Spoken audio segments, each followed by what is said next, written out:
Look at you, just look at you. Awash in the pale, holy light of your devices, your faces reflecting a universe of curated joys and manufactured outrages. You sit here, in 2025, the most connected, most informed, most technologically empowered generation of human beings to ever walk the earth. And you are, by and large, miserable. You are architects of virtual worlds who feel homeless in your own skin. You are masters of instant communication who have forgotten how to speak to your own hearts. You are titans of data, drowning in a sea of information, yet thirsting for a single drop of meaning. A quiet, gnawing sadness has become the background radiation of your lives, a low hum of despair that you try to drown out with the next notification, the next binge watch, the next purchase, or the next empty political slogan. You call it stress, you call it burnout, you call it anxiety, you medicate it, you meditate it away, you optimize it, you hack it, you do everything except listen to it. And so, it gets louder and louder until you forget that peace even exists. It becomes a mood, a fog. Then it solidifies. It becomes a weight in your limbs, a pressure behind your eyes and a hollowness in your chest. A leaden certainty that you are wrong, that the world is wrong, and that nothing will ever be right again. You call this depression, and you have been told it is a malfunction, a chemical imbalance, a bug in your software to be patched and eliminated, a disease to be eradicated. I am here to tell you that you have been lied to, profoundly. I am here to tell you that this depression, this shadow that has fallen across your glittering, superficial world, is not a sickness. It is a summons. It is a desperate message from a part of yourself you have long forgotten. A part that is dying of neglect. It is the last best effort of your soul to save you from the bloodless, meaningless life you have so carefully constructed. You know, a man named Carl Jung spent his career trying to map out the human mind, and he saw this coming a mile away. He noticed the foundations of our modern world were starting to crack long before anyone else. Let's start where so many of you are, or where you're headed, the halfway point.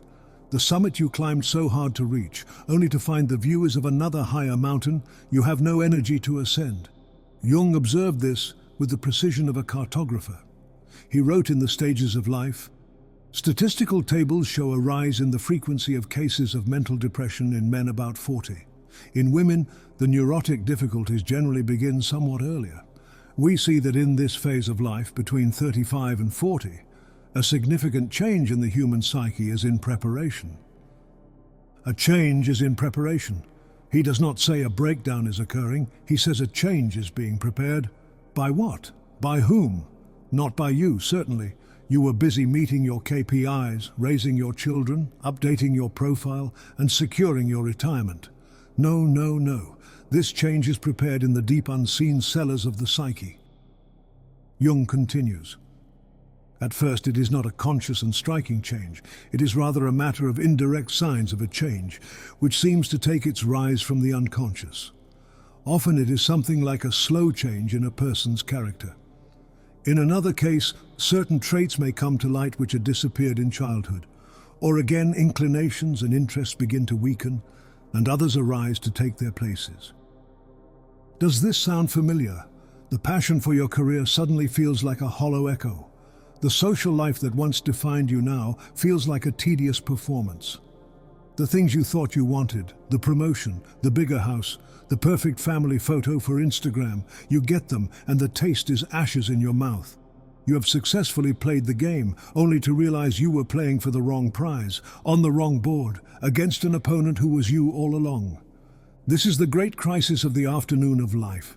The morning was for building, for conquering, for extroversion, for pushing out into the world and making your mark.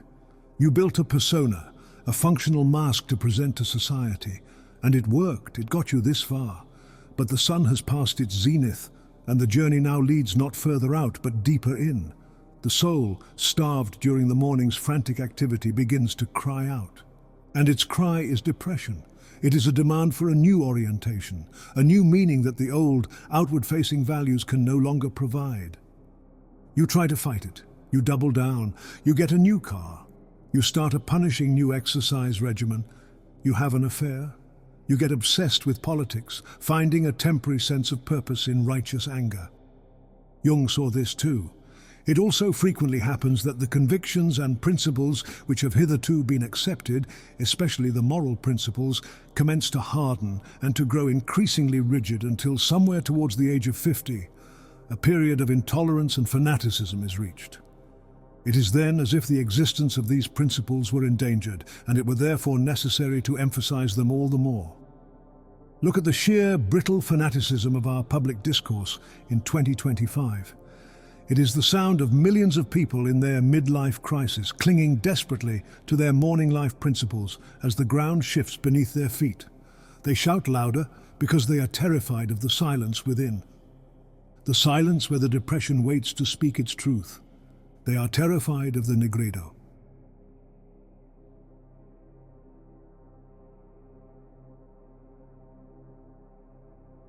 Before we go one step further into this abyss, you need to know something. There is a difference between drowning and learning to swim in deep water. If you cannot tell which one you are doing right now, you are probably drowning. I am not speaking to the drowning.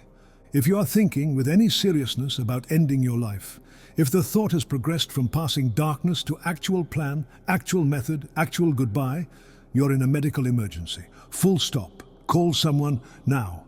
Call a crisis line, call a friend. Walk into an emergency room.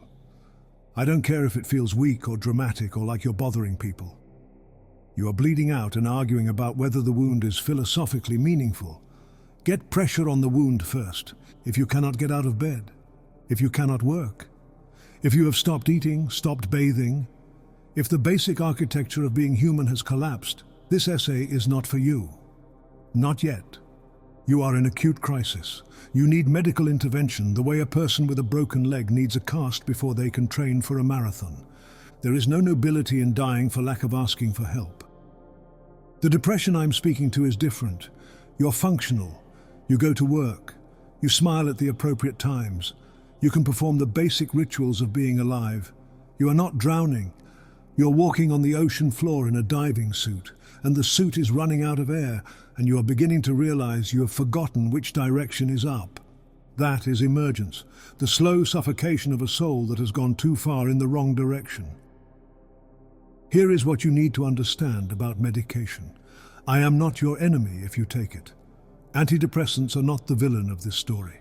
If medication is keeping you alive, if it is giving you enough stability to function, to work, to care for your children, to not act on the intrusive thoughts, then by all means, take it. I'm not a doctor. I'm not telling you to throw your pills in the trash and go dance with your demons unsupervised. What I am telling you is this: do not mistake the management of symptoms for the healing of the wound. If you have a broken leg and someone gives you crutches, you do not spend the rest of your life on crutches, celebrating how well you can hobble. You use the crutches while the bone heals. Medication can be the crutch. But if you never address why you broke your leg, if you never learn to walk differently, you will break it again. The wound is not chemical. The wound is existential. Medication can make the pain bearable enough for you to begin the real work. That is its gift. But it is not the work itself. Now here is the part that will disturb you. Jung himself, the man whose map we are about to follow into the underworld, nearly didn't survive his own journey.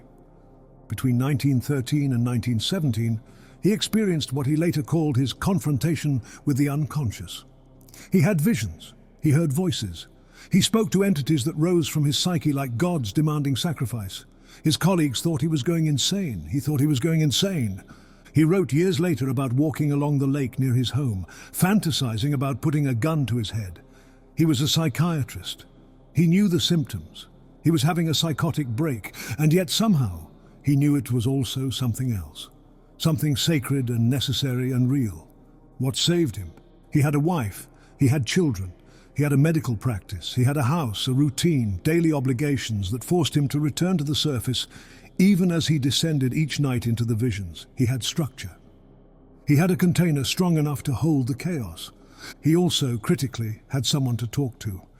He had colleagues, however disturbed they were by his state. He had Tony Wolfe, his analysand and later collaborator, who understood the territory he was exploring. He was not alone. You cannot do this work alone. Let me say that again, because your culture has lied to you about this too. You cannot do this work alone. The hero's journey, the lone wolf, the rugged individual descending into the underworld with nothing but their own courage. This is a fantasy, a dangerous one. The shamans who journeyed to the underworld had their tribe waiting to pull them back. The mystics who encountered the divine abyss had their monastic communities, their rules, their rhythms. The alchemists worked in traditions, passing down knowledge of what was safe and what was lethal. If you're going to do what I am about to describe, if you're going to turn and face your depression as a threshold rather than a disease, you need a container. You need a therapist, ideally one trained in depth psychology. A Jungian analyst, if you can find one. A spiritual director who understands the dark night of the soul. Someone who will not panic when you start talking about the strange images rising from your dreams. Who will not immediately reach for the prescription pad when you confess how much it hurts. You need someone who knows that the soul sometimes has to break open to become whole. You also need to keep your feet on the ground. You need your job, your bills, your stupid little routines. You need to keep brushing your teeth, even when it feels absurd. You need the ordinary world to anchor you while you explore the extraordinary one. Because here is the terrible secret. The abyss does not care if you survive it. The unconscious will devour you whole if you give it the chance. It will show you visions so beautiful and so terrible that you will forget you have a body, a family, a life. The point is not to disappear into the underworld. The point is to retrieve what was lost and bring it back. So if you are barely holding on, if your structure has already collapsed, if you are one bad day away from not existing, you cannot afford this journey yet. You need to rebuild the container first, stabilize, find footing, get strong enough to descend without dissolving. The sacred is not safe. It is dangerous. It demands preparation. You do not walk into a fire because fire is holy. You prepare the ritual. You learn the prayers. You approach with respect and with help. What I'm offering you is not a suicide mission disguised as spirituality. I am offering you a path. But paths require you to be able to walk. If you can barely stand, learn to stand first. If you can stand, then come. Follow me down. But bring a light and bring a friend. And understand what you're agreeing to by continuing to listen. This is irrevelato. This word is inspired by revelation. But the revelation is not comfortable. It is not designed to make you feel better. It is designed to make you see clearly. I am trying to enlighten myself and others, which means I am trying to face what most people spend their entire lives running from. The uncomfortable truths, the parts of reality we have agreed collectively to pretend do not exist. This is a mission that happens to require money to survive. I do not have a studio. I do not have a team. I have an unshakable conviction that someone needs to say these things out loud, even when, especially when, they are difficult to hear. Every person who watches to the end matters. Every share is a transmission to someone who might be drowning and doesn't know there is another way. Every like tells the algorithm that this message is worth spreading, that depth is not dead, that there are still people hungry for truth instead of comfort. The Soul members on Patreon and YouTube, and of course the higher tiers, are the reason this project exists. Your support is a statement.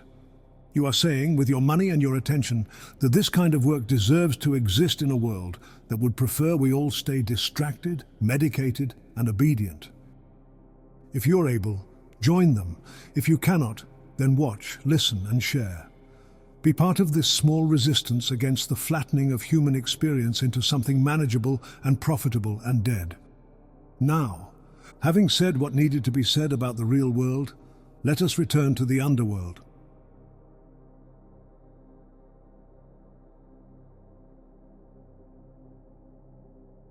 You think this midlife crisis, this sudden reversal, is merely a private bourgeois drama. You think it is about the sports car and the affair. It is about the eruption of a god. Consider the titan of the 19th century, Friedrich Nietzsche. Here was a man who built a fortress of the intellect. He was, as Jung called him, the Aphorist in the French style, a master of the cool, precise, razor-sharp Apollonian mind. His life was a monument to thought, to value, to the sovereign power of the will. He was the epitome of the successful morning of life. And then he reached the summit. He turned 38. The afternoon began. As Jung noted in The Symbolic Life, you see these things most clearly in cases of men of 40 and a little bit more who have led a particular type of life, an intellectual life or a life of values, and suddenly that thing goes under and up comes just the contrary. Nietzsche is a most impressive example. What came up? It was not a mood, it was not a change of opinion, it was an invasion. After a lifetime of perfecting the cool, rational aphorism, Nietzsche burst out in a Dionysian mood, which was absolutely the contrary of everything he had written before. The god he had starved, Dionysus, the god of wine, of madness, of ecstatic, instinctual chaos, rose from the basement of his psyche, not as a guest, but as a conqueror. It seized his pen and wrote, "Thus spake Zarathustra." The rigid philosopher became the vessel for the mad prophet. The intellectual fortress was torn down and a volcano erupted in its place. You are not Nietzsche, but the law is the same. Your one-sided life, your fanatical devotion to your career, your intellect, your persona, is starving a god. And the pressure is building. One day the ground will shake, and the god you have denied will come roaring up from the depths to claim its tribute.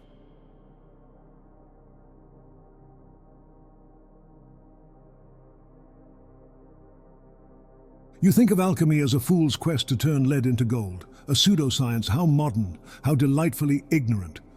The true alchemists were great philosophical artisans of the soul. They were not concerned with metallurgy, they were psychologists. Their retorts and alembics were metaphors for the human psyche. The prima materia, the base substance they worked with, was the raw, undifferentiated, suffering human soul. And their magnum opus, the great work, was the process of individuation, of becoming a whole, complete, illuminated being. And what is the very first indispensable stage of this great work? It is the Nigredo, the blackening, the decomposition, the descent into the chaotic, formless, terrifying darkness. It is the stage where all the old structures dissolve, where the confident ego is humbled, and where the world loses its color and its meaning. It is, in a word, depression. Jung, in his monumental work Mysterium Conjunctionis, quotes from the ancient alchemical text, the Tractatus Aureus, describing this state. The text speaks of a hidden stone of many colors, a symbol of the integrated self, the philosopher's stone. And how is it found? Listen, it leads from darkness to light, from this desert wilderness to a secure habitation, and from poverty and straits into freedom. It leads from darkness. It does not bypass it. It does not cure it. It does not flee from it. The path to the light is through the darkness. The alchemists knew what your modern therapies have forgotten. You cannot heal what you will not face. The depression is the crucible. They even describe the state of the adept, the alchemist himself, during this phase. They knew he was not a detached observer, but an active participant in his own transformation. The text says, "My son, this is the hidden stone of many colors, which is born in one color. Know this and conceal it. By this, the Almighty favoring, the greatest diseases are escaped, and every sorrow, distress, evil, and hurtful thing is made to depart." Jung comments, "These testimonies suffice to show that the adept was not only included in his work, but also knew it. The depression of the alchemist wasn't a side effect. It was the work itself. He knew his own despair, his own sorrow, distress, evil, and hurtful thing was the prima materia being cooked in the vessel of his soul. This is a revolutionary, terrifying idea for you. You have been taught to see depression as an invasive enemy. The alchemists saw it as the raw material of divinity. You see it as a sign that you are broken. They saw it as a sign that the great work had begun. Think of the ancient myths. They all encode this same truth. Inanna, queen of heaven, must descend into the underworld, stripped of her robes and jewels at each of the 7 gates, until she hangs naked and dead on a hook before she can be reborn. Christ must spend 3 days in the tomb. Jonah must be swallowed by the great fish and dwell in the darkness of the belly of the beast. These are not just stories, they are psychic maps. They are telling you that the way to renewal is through total dissolution. Your depression is your personal underworld. It is your 3 days in the tomb. It is the belly of the whale, and you are doing everything in your power to escape it. You are trying to pick the lock on the tomb, to swim out of the whale's mouth and to bargain with the gatekeepers of the underworld. You are refusing the first, most crucial step of your own heroic journey. Because you've been told that the hero's journey is all about slaying the dragon and getting the treasure. You have forgotten the part where the hero is lost, wounded, and alone in the dark forest. Your culture celebrates the manic, triumphant phase of the journey, the glorious ascent, and pathologizes the depressive, necessary descent. You want the resurrection without the crucifixion. It doesn't work that way, it never has. As Jung states in Ion, the alchemical work starts with the descent into darkness, Nigredo, that is, the unconscious. It starts there, that is the point of entry.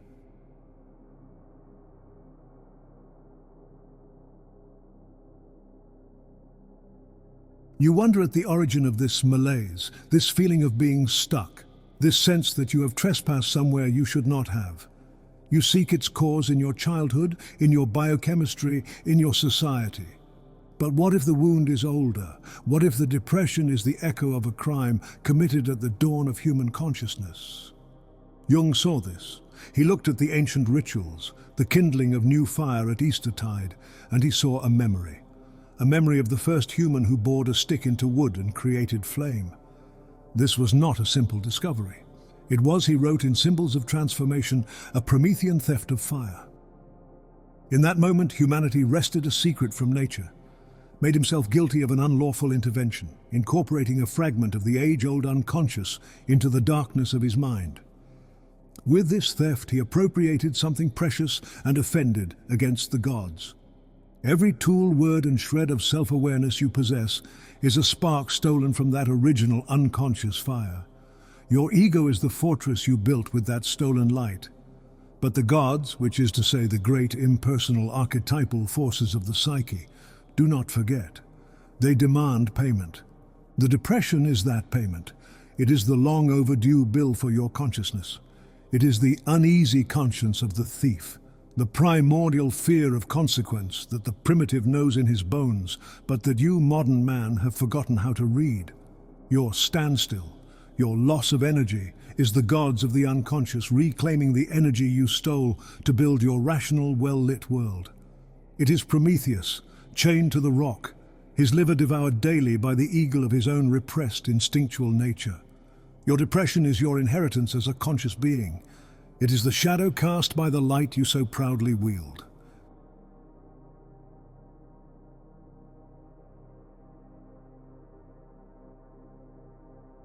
But what if you refuse the descent? What if you, like the heroes of old, believe your will is stronger than the whispers from the deep? Consider the oldest story we have, the Epic of Gilgamesh. Gilgamesh, the great king, the hero, the man who is two-thirds God, wants only to go forward, to conquer, to make a name for himself. He is the archetype of the striving, extroverted ego. But he has a companion, Enkidu, the wild man from the plains, his shadow, his brother, his soul. Enkidu is the one connected to the earth, to instinct, and to the wisdom of the body and the terror of dreams. As they journey to slay the monster Humbaba, it is Enkidu who is plagued by nightmares.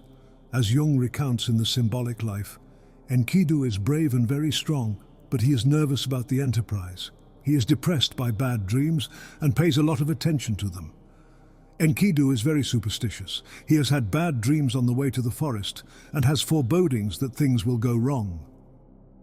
Enkidu's depression is a warning from the unconscious. It is the soul's wisdom, sensing the hubris of the ego's plan. It is a necessary counterweight, a pull towards caution and introspection. And what does the hero do? But Gilgamesh interprets the dreams optimistically. Again, the reaction of the unconscious is cheated and they succeed. He cheats. He dismisses the depression. He reframes the terror as a good omen. He practices what you would call positive thinking. And in the short term, it works. They kill the monster. They are victorious. But the price for cheating the unconscious is always paid in the end. The gods, angered by their hubris, decree that one of them must die. And it is Enkidu, the carrier of the repressed truth, who perishes, leaving Gilgamesh utterly broken, finally forced into his own agonizing descent in search of immortality.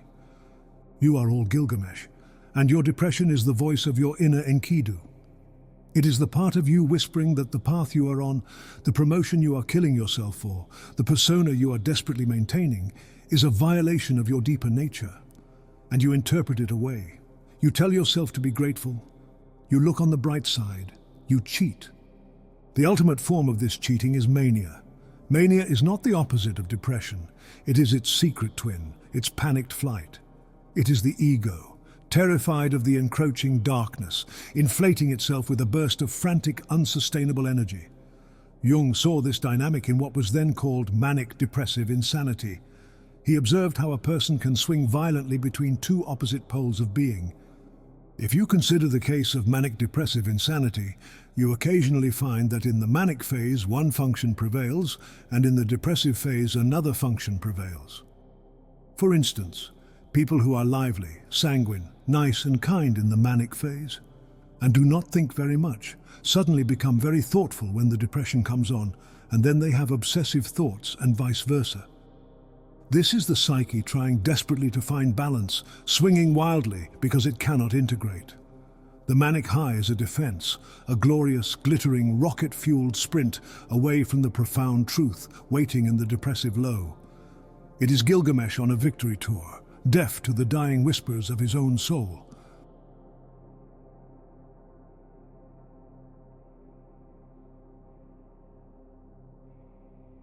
So what is this darkness? Where does it come from? Is it some mystical external force? No, it is you. It is everything about you that you have refused to be. Jung, building on the empirical findings of his time, came to understand the unconscious as a vast repository of rejected psychic material. He writes in Civilization in Transition, "At the root of all these disturbances, we find repressed psychic contents, namely, contents that have become unconscious." On the basis of these purely empirical findings, the concept of the unconscious as the sum total of all incompatible and repressed wishes, including all painful and repressed memories, gradually took form. Every society, family, and individual decides that certain parts of the human experience are acceptable and others are not. We value kindness, so we repress our cruelty. We value strength, so we repress our vulnerability. We value rationality, so we repress our wild, instinctual nature. We build a bright, well-lit persona. And everything that doesn't fit into that pristine image, we shove down into the basement of the psyche. This collection of rejected parts is what Jung called the shadow. And for a while this works. You can live your life in the bright upper rooms, pretending the basement doesn't exist. But the contents of the basement do not disappear. They fester, they coagulate. They form what Jung called complexes, which are autonomous, splinter psyches with their own energy and intentions. And they want out. They want to be seen. They want to be integrated. The depression is the sound of the basement door rattling. It is the psychic energy draining from the upper floors of your conscious life, being pulled down into the darkness to feed these starved, repressed parts of yourself. Jung had a wonderfully apt term for this, borrowed from the psychologist Pierre Janet. Abaissement du niveau mental, a lowering of the mental level. He describes it vividly in the archetypes of the collective unconscious. It is a slackening of the tensity of consciousness, which might be compared to a low barometric reading presaging bad weather. The tonus has given way, and this is felt subjectively as listlessness, moroseness, and depression. One no longer has any wish or courage to face the tasks of the day.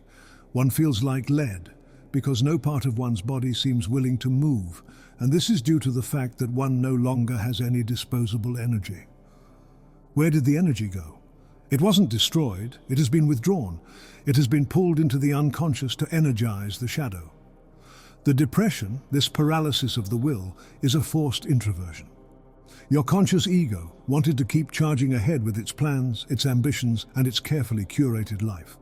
But the soul, the total self, said no. It has pulled the emergency brake. It has cut the power to the conscious mind, because the direction you were heading was leading to a catastrophic one-sidedness and a life utterly disconnected from its own roots. The primitive peoples, whom we in our arrogance call savages, understood this condition far better than we do. They called it loss of soul. Jung notes, The peculiar condition covered by this term is accounted for in the mind of the primitive, by the supposition that a soul has gone off, just like a dog that runs away from his master overnight. It is then the task of the medicine man to fetch the fugitive back. Your soul has run away from you. Why? Because you were a bad master. You starved it. You ignored it. You valued your intellect, your possessions, and your social standing more than you valued it. And so it left. And the condition you are left in, this lifeless, leaden state, is the proof of its absence. The shaman would have to go on a dangerous spirit journey into the underworld to find the lost soul and persuade it to return. This is the task that your depression is now demanding of you. You must become your own shaman. You must undertake the journey into your own darkness to find the parts of yourself that have fled. This loss of energy is not just a personal phenomenon, it can be collective. A whole culture can suffer an abaissement du niveau mental. Look at your world in 2025. Is there not a pervasive sense of listlessness and paralysis? A feeling that the great narratives of progress and reason have run out of steam? A widespread retreat into cynicism, nostalgia, and tribalism. This is a collective soul loss. The libido, the psychic energy of Western civilization, has been withdrawn from the conscious ideals that once animated it. It is sinking into the unconscious, presaging a vast, terrifying, but ultimately necessary transformation. As Jung warned in The Symbolic Life, in times of misery and disorder, when conscious, rational attempts to solve problems fail, a negative reaction takes place. Instead of suitable measures of defense, and instead of a concentration of energy, of efforts of the will, an emotional reaction will take place. Emotional reaction always denotes an inferior adjustment. Emotional reaction always means regression. Our polarized, hysterical, panicked world is a world in the grip of a collective emotional regression, a mass depression that is setting the stage for the eruption of primitive, archetypal forces.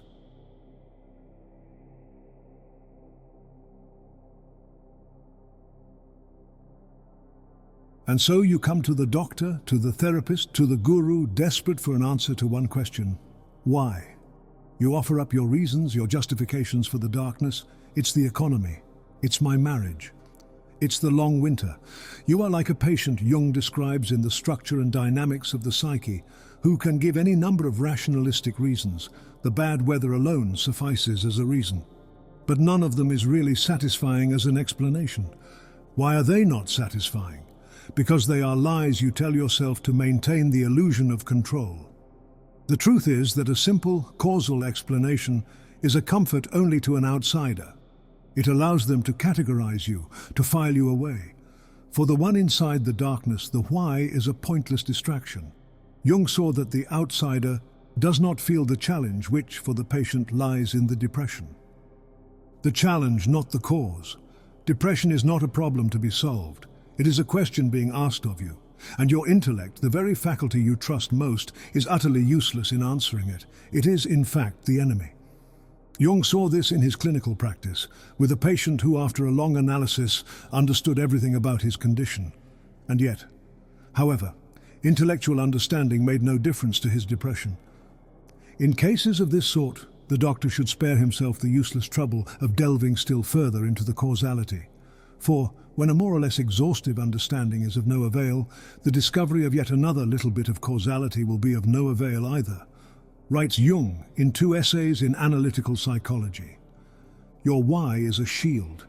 Your rationalizations are a way to keep the terrible living mystery of your own soul at arm's length. You must put down the shield. You must stop asking why this has happened to you, and begin asking what it is demanding from you. You must abandon the sterile laboratory of the intellect and enter the humid, dark, alchemical workshop of the heart.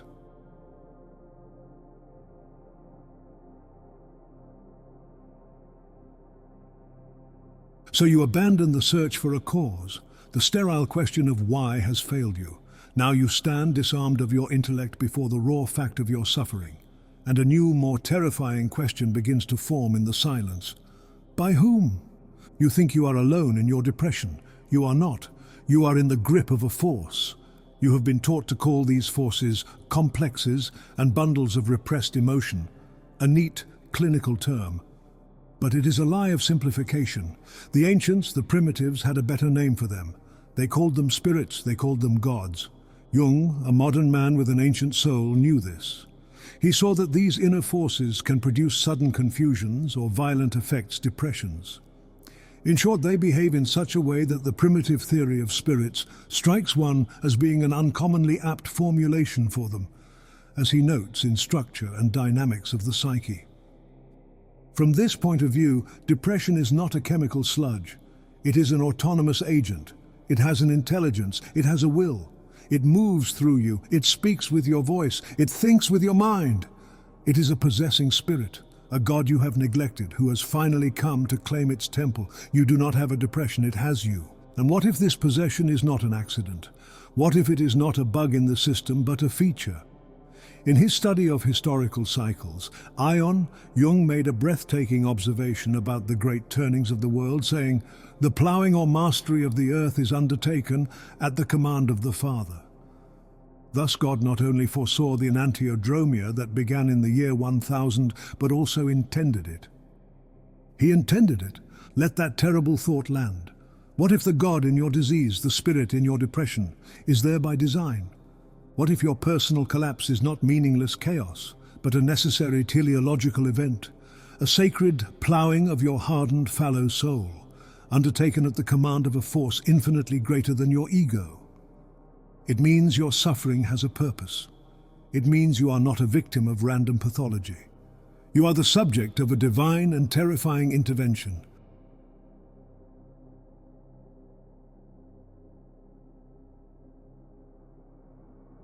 And you make it so much worse for each other. You believe your depression is a private, isolated chemical event sealed inside your skull. You are wrong. It is a poison that leaches into the air. It is a virus transmitted through screens and resentful silences. You are not immune to the psychic states of those around you. You are porous, suggestible creatures, especially the young. Jung, with his physician's eye, observed this simple, brutal fact in the association method. We know that association with mournful and melancholic persons will depress us too. A restless and nervous individual infects his surroundings with unrest and dissatisfaction, a grumbler with his discontent, etc. If grown-up persons are so sensitive to such surrounding influences, we certainly ought to expect more of this in the child whose mind is as soft and plastic as wax. Now take that village-sized observation and scale it up to the global, digital Colosseum of 2025. You're no longer just associating with the grumbler in your office or the melancholic aunt at dinner. You are mainlining the unprocessed grief, rage, and despair of millions, algorithmically curated to keep you engaged, which is to say, agitated. You doom scroll through cascades of tragedy. You marinate in echo chambers of cynical irony. You participate in virtual communities that bond over a shared sense of hopelessness. You are not processing sorrow. You are performing it. You are not working through despair. You are amplifying it into a feedback loop of contagious misery. Each restless and nervous individual is no longer just infecting their immediate surroundings. They are broadcasting their psychic state to the world, adding their particular frequency to the global hum of anxiety. You are swimming in a sea of psychic pollution, and you wonder why you feel heavy, why the air seems thick with an unnamed dread. You have created a perfect environment for the cultivation of collective depression. A digital miasma where the shadow of one becomes the shadow of all.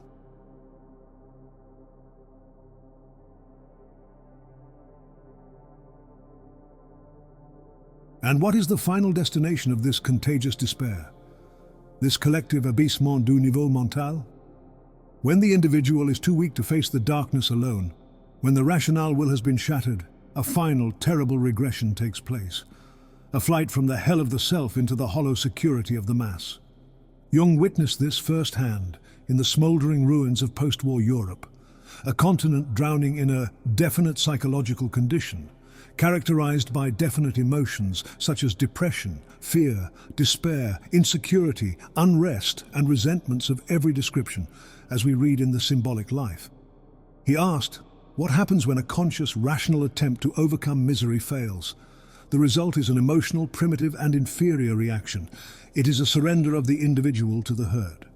He writes that under the influence of fear and despair, people become infantile, exaggeratedly helpless, and demoralized.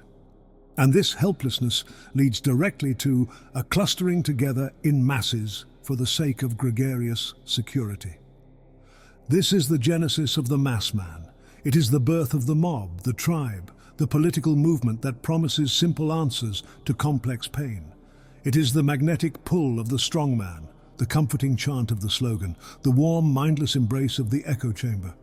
You flee the terror of your individual soul only to become a cell in a larger, unthinking organism. Your personal depression is alchemically transmuted into collective rage, your private despair into public fanaticism. Look at your world in 2025.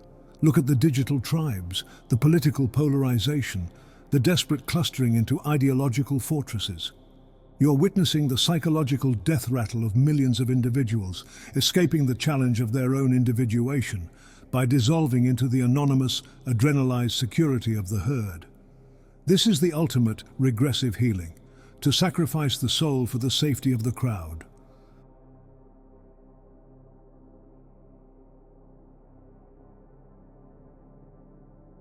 There is a particular kind of repression that is endemic to our modern, hyper-masculine, technologically driven world, and it is a primary cause of the depression that haunts so many, especially men. It is the repression of the feminine principle, what Jung called the Anima. The Anima is not a woman, it is the inner, unconscious, feminine aspect of a man's psyche. It is the archetype of life itself, the capacity for relatedness, for feeling, for sensing the irrational and the numinous. It is the bridge to the unconscious. A man who is in touch with his anima is creative, emotionally alive, and connected to the depths of his own being. But our culture has taught men to systematically devalue and repress this inner figure. We have equated the masculine with pure reason, logic, control, and emotional detachment. Feeling is seen as a weakness. Intuition is dismissed as unscientific. Relatedness is secondary to achievement. The result is a man who is a marvel of conscious, rational adaptation, but an emotional cripple, utterly disconnected from his own soul. Jung describes the catastrophic consequences of this dissociation in alchemical studies. The emotional state of Sophia, a symbol of the anima sunk in unconsciousness, agnoia, her formlessness, and the possibility of her getting lost in the darkness, characterize very clearly the anima of a man who identifies himself absolutely with his reason and his spirituality. He is in danger of becoming dissociated from his anima and thus losing touch altogether with the compensating powers of the unconscious. And what happens when the anima is so violently repressed? She turns toxic. She erupts from the unconscious in a destructive, primitive form. Jung is brutally clear about the symptoms. In a case like this, the unconscious usually responds with violent emotions, irritability, lack of control, arrogance, feelings of inferiority, moods, depressions, outbursts of rage, etc., coupled with lack of self-criticism and the misjudgments, mistakes, and delusions which this entails. This is a perfect portrait of the modern man in crisis, the outwardly successful man who is a tyrant at home, the brilliant intellectual who is plagued by dark, inexplicable moods, the powerful executive who suddenly throws away his career for a destructive, obsessive affair with a much younger woman who embodies his projected, undeveloped anima. His depression is the wasteland created by the absence of the feminine principle. He lives in a world of pure facts and logic, and it is a world without water, without life, and without soul. The myth of the Grail quest is the perfect allegory for this condition. The kingdom of the Fisher King has become a wasteland. The king is wounded, impotent, and the land is barren. Why? Because the feminine principle, symbolized by the Grail and the lance, has been dishonored or lost. The land can only be healed when a hero, Parsifal, comes to the castle and asks the right question. A question of feeling and relatedness. Whom does the Grail serve? He must reconnect with the feeling values that have been lost. Your depression is your wasteland. It is the arid, lifeless landscape of a psyche that has exiled its own feminine nature. The cure is not to think your way out of it. The cure is not to fight it with masculine will. The cure is to feel your way through it, to ask the feeling question, to honor the anima, To allow the irrational, moody, and relational part of yourself to speak, you must allow yourself to be unmanned by your depression, to let go of the rigid control of the masculine ego, and surrender to the transformative, watery depths of the unconscious, which the Anima holds the key to.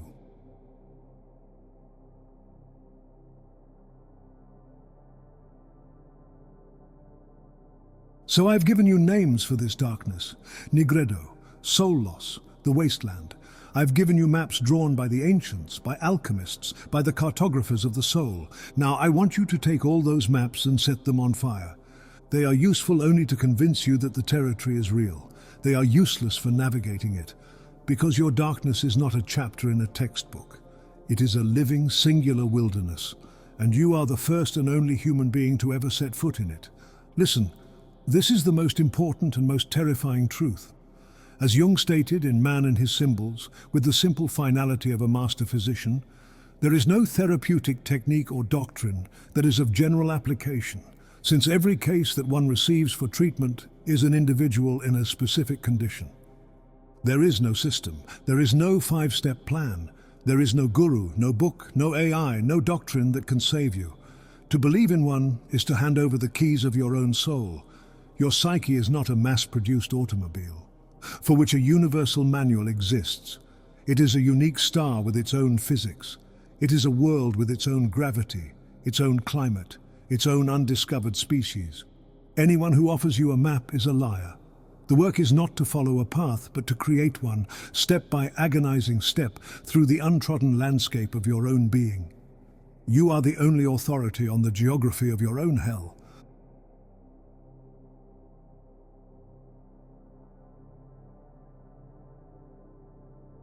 Perhaps what I have described so far, the storm of the Nigredo, the descent into a rich and terrifying underworld, does not resonate with you. Perhaps your darkness is an absence. There is another state, a more modern, more insidious form of soul sickness. Jung saw it too. It is the state where there is no tangible mood or depression at all, but just a general, dull discontent, a feeling of resistance to everything, a sort of boredom or vague disgust, an indefinable but excruciating emptiness, as he writes in Structure and Dynamics of the Psyche. This is the grey fog, the spiritual low-pressure system, the world as a hospital waiting room, life leached of its flavour, its colour, its salt, the peculiar torment of feeling nothing at all. This is the depression of the wasteland, the psychic landscape of the Fisher King where the birds do not sing. It is an agony of anesthesia. In this state, there is no clear starting point for the work. The unconscious does not thunder. It doesn't even whisper. It has fallen silent. This is the true soul loss, when the connection to the deep is so severed that there is not even enough energy for a proper storm. Here, Jung says, a special introversion of libido is necessary, a conscious willed turning inward to find even a flicker of life in the grey expanse. It is the discipline of listening to a silence that seems absolute, of waiting in an emptiness that feels eternal, until you can hear, as Nietzsche's Zarathustra did in the dead of night, that your soul is still, somewhere, a bubbling fountain. This excruciating emptiness is a sealed well, and the work is to begin, painstakingly, to remove the stones that block its flow.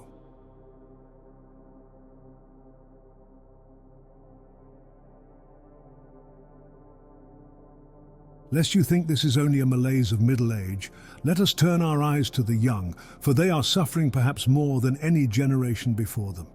Jung saw the particular vulnerability of the adolescent psyche. He wrote in collected papers on analytical psychology. At the age of puberty, when it begins to free itself from the spell of the family, it enters into life with, so to say, a surface adaptation entirely in keeping with that of the father and mother. The frequent and often very deep depressions of puberty emanate from this. They are symptoms which are rooted in the difficulty of new adjustment. The great task of youth is to separate from the family, to break the spell of the family, and forge an individual identity. But this is a terrifying process. The young person often makes a great show of rebellion, of rejecting everything their parents stand for, but this is often a superficial gesture. Jung notes, The youthful person at first tries to separate himself as much as possible from his family. He may even estrange himself from it, but inwardly this only ties him the more firmly to the parental image. The more one fights something on the outside, the more one is bound to it on the inside. The deep, unconscious identification with the parents remains. The depression of youth stems from this terrible conflict, the conscious desire for freedom and the unconscious bondage to the family complex. It is the feeling of being stuck, of being unable to move forward into one's own authentic life. Now, amplify this natural developmental struggle by a factor of 1,000. That is the reality for a young person in 2025. You have handed them a world where their identity is not forged in real-world challenges and relationships, but curated online for an audience of peers and strangers. Their surface adaptation is not just to their parents, but to an ever-shifting, impossibly demanding digital superego. They are tied not just to the parental image, but to the influencer image and the algorithmically generated image of success, beauty, and happiness. They are caught in a psychic vice. On one side, the unconscious pull of the family. On the other hand, the relentless pressure of a digital collective that is both their source of validation and their cruelest judge. Where is the space for the authentic self to emerge? There is none. And so the soul protests. It withdraws. The result is the epidemic of depression, anxiety, and suicidality that is sweeping through your youth. Their depression is a desperate, unconscious strike against the false life they are being forced to live. It is a radical act of refusal. It is the soul saying, "I will not participate in this charade. I will shut down the whole system before I will live this inauthentic, surface-level existence." It is a cry for a real life, for a real identity forged in the fires of real experience, not in the cool blue light of a screen.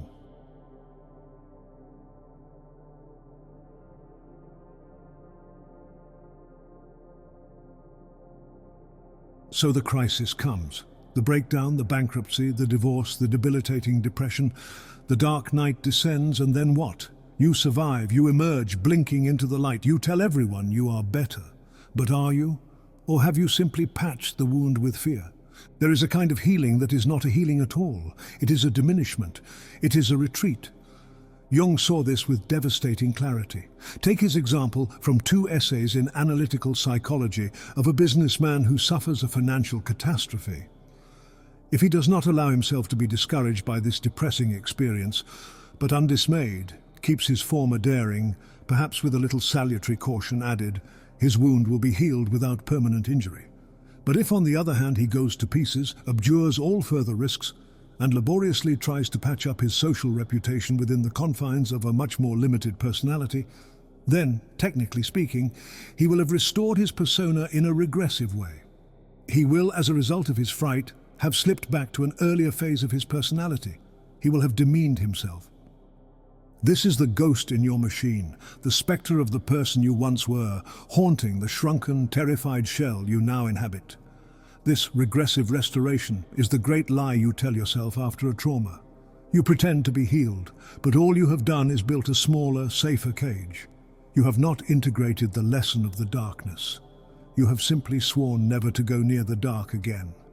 And in doing so, you have cut yourself off from the most vital parts of your own being. You live a life of careful, quiet desperation, mistaking the absence of risk for the presence of peace. And how do you manage this self-deception? By clinging to superficial causes. You tell yourself, "I'm depressed because of my job, or because of my marriage, or because of the political situation." You find what Jung in the psychogenesis of mental disease called screen causes. He describes a young hysteric whose profound depression, which she obstinately traced it back to pains in the arm, was in fact rooted in a secret dead-end love affair. The pain in the arm was real, but it was a screen, a convenient, less shameful focus for a much deeper psychic wound. You do this constantly. You obsess over symptoms to avoid confronting the disease. You blame the weather for a storm that is raging in your own soul. This is how you help yourself to heal regressively, by ensuring the real work is never, ever done.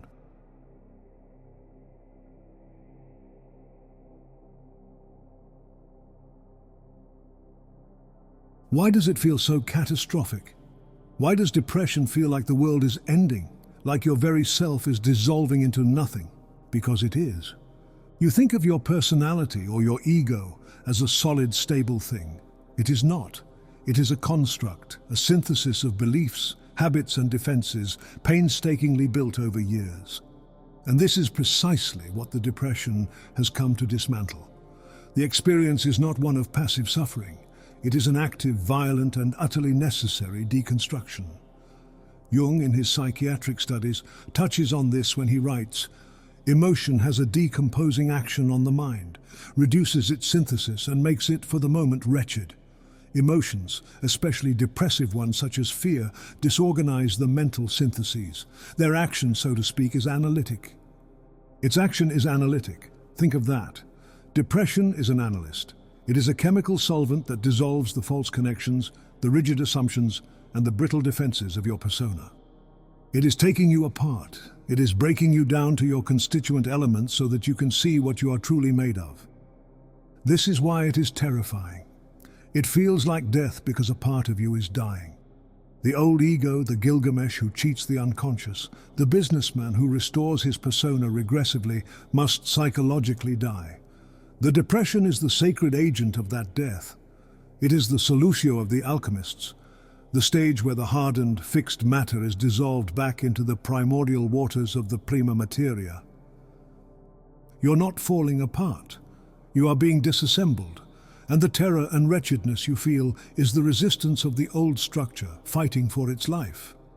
The challenge is not to stop this process, but to surrender to it, to allow the sacred deconstruction to run its course, trusting that from the wreckage, a new, more authentic, more whole synthesis can be born.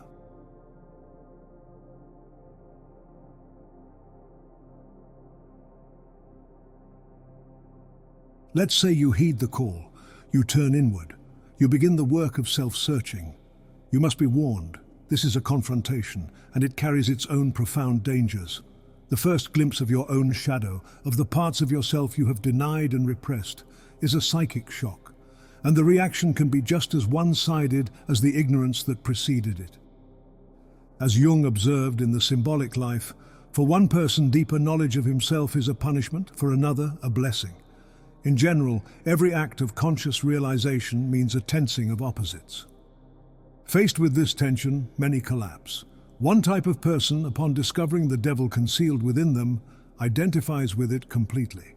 They take their newly won insight very much to heart, allow themselves to get unduly depressed, and are then inclined to doubt everything, finding nothing right anywhere, writes Jung in 2 essays in analytical psychology. This is the depression of the failed mystic, the person who has seen their own darkness and mistaken it for the whole of their being. They are crushed by the weight of their own imperfection. But there is another, more insidious reaction. The other person, upon discovering this same darkness, projects it. He concludes, "Aha! So that is what other people are like." He becomes a self-proclaimed prophet, a cynical demagogue, an enthusiast who forces the enthusiast to puff up his truths, of which he feels none too sure, and to win proselytes to his side in order that his followers may prove to himself the value and trustworthiness of his own convictions. Look at your online world, filled with these self-appointed saviors and Cassandras, these people whose recent awakening has made them overweening, arrogant and desperate to convert you. Both the despondent soul and the arrogant prophet are victims of the same failure. They have looked into the mirror of the self and have been unable to hold the tension of the opposites. One is drowned in the darkness, the other blinded by a false light. As Jung says, the arrogance of the one and the despondency of the other share a common uncertainty as to their boundaries. They have lost themselves. The true path is not to identify with the shadow, nor to project it, but to integrate it, to stand in the terrible, creative tension of knowing you are both the light and the dark.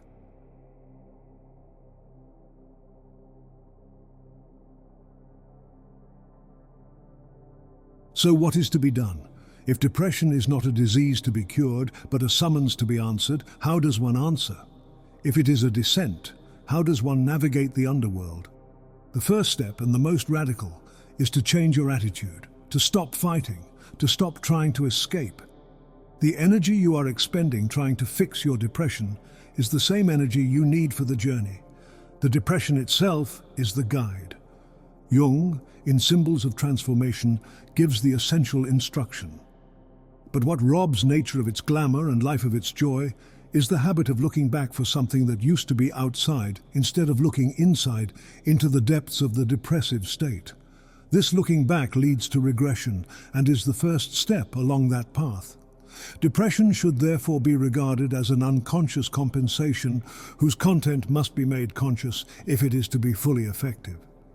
Your instinct when depressed is to look backward, to mourn the person you used to be and the life you used to have.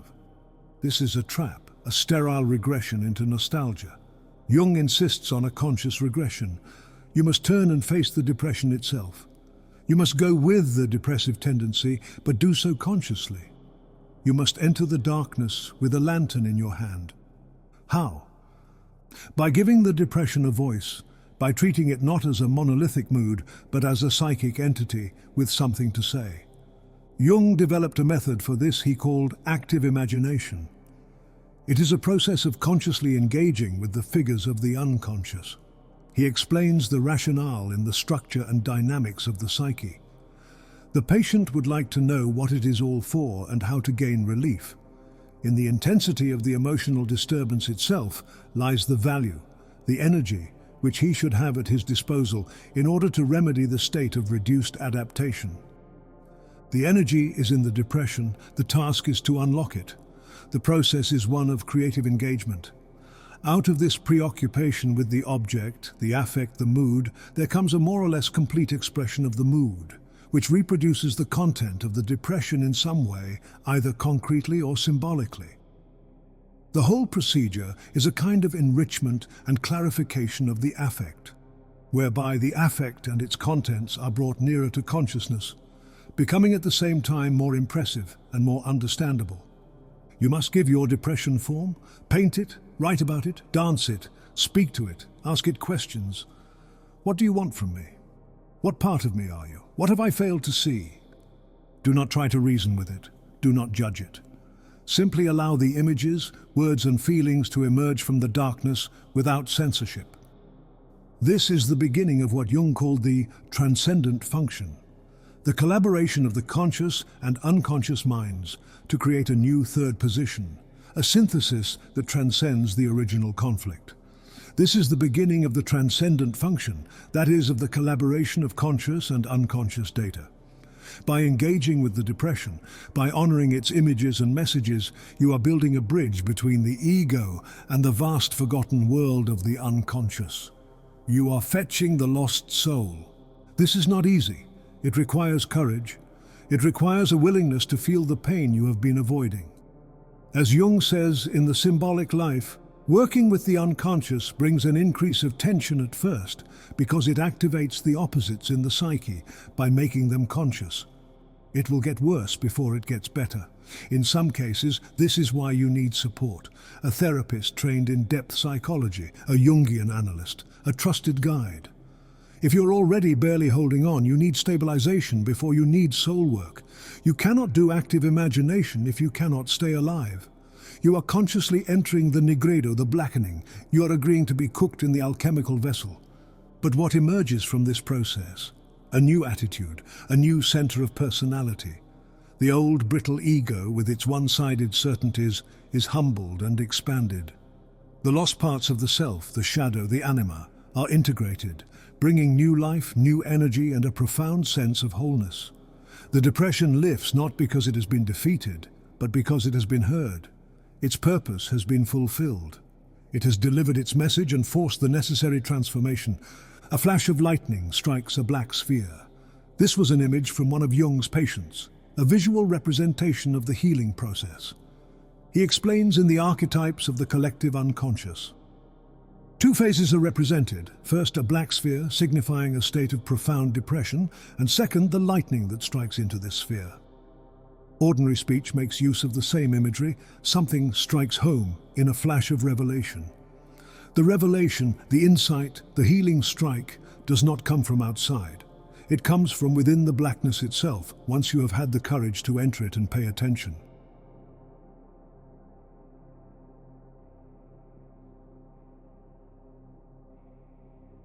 You have followed me this far, down into the darkness, into the terror, into the pain.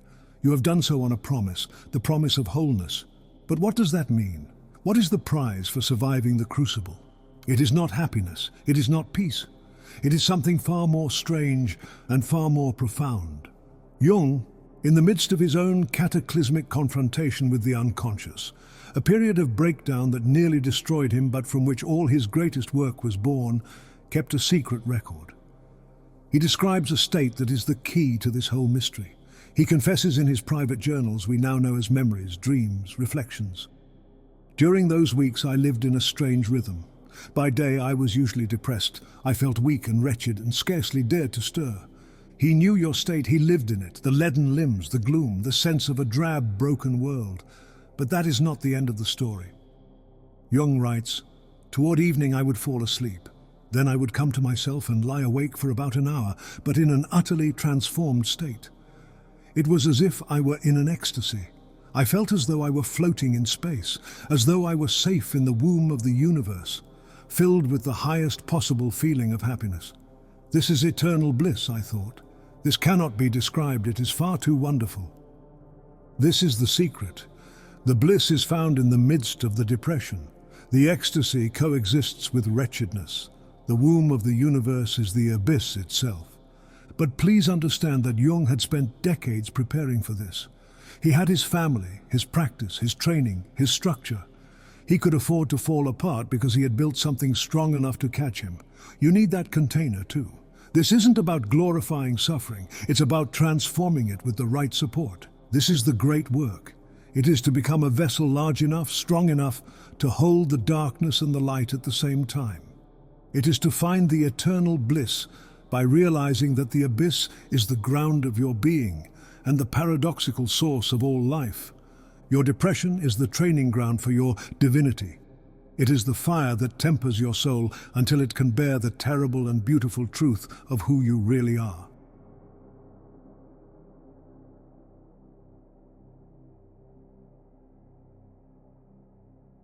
I see the doubt in your eyes. It sounds too hard, too strange, too much to ask. You want the 5 easy steps, the life hack and the pill. You want to be rescued. But no one is coming to rescue you. The only one who can undertake this journey is you. No one can walk this path for you, but you don't have to walk it alone. Seek the right companions, therapists, analysts, and spiritual directors who understand this work. Your depression is a sacred suffering. It is a holy darkness. It is the germinal state of a new and more authentic you. But sacred doesn't mean safe. Sacred means dangerous and powerful and requiring respect. The sacred requires proper ritual, proper preparation, proper guidance. You are standing at a threshold. Behind you is the bright, sterile, superficial world that has brought you to this point of despair.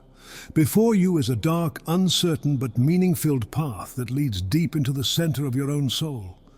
You have been given a terrible and beautiful gift, the gift of your own breakdown.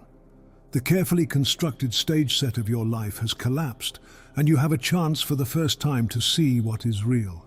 Do not waste this opportunity. Do not let them convince you that medication alone is the answer, that dulling the pain is the same as healing the wound. If medication keeps you alive and functional, take it, but don't stop there. Don't mistake symptom management for soul work. Do not let them talk you out of your own sacred darkness. Do not let them convince you that the goal of life is to be happy. The goal of life is to be whole, and wholeness contains the darkness as well as the light. The old alchemists knew this. The ancient myth-makers knew this. The mystics of every tradition knew this. Plato, in his allegory of the cave, told you that the path to enlightenment begins by turning away from the flickering shadows on the wall and descending into the darkness to find the way out into the real sun. Your depression is that moment of turning. The choice is yours. You can stay in your chair, chained, staring at the shadows on the wall, numbing the pain with the endless distractions your culture provides. Or you can begin the terrifying, glorious descent. You can turn and face the darkness. You can listen to its message. You can enter the alchemical furnace and allow yourself to be transformed. I leave you with Jung's own words from the end of his life, a testament from a man who journeyed deeper into these realms than perhaps any other in modern times. In memories, dreams, reflections, he confesses, I am astonished, disappointed, pleased with myself. I am distressed, depressed, rapturous.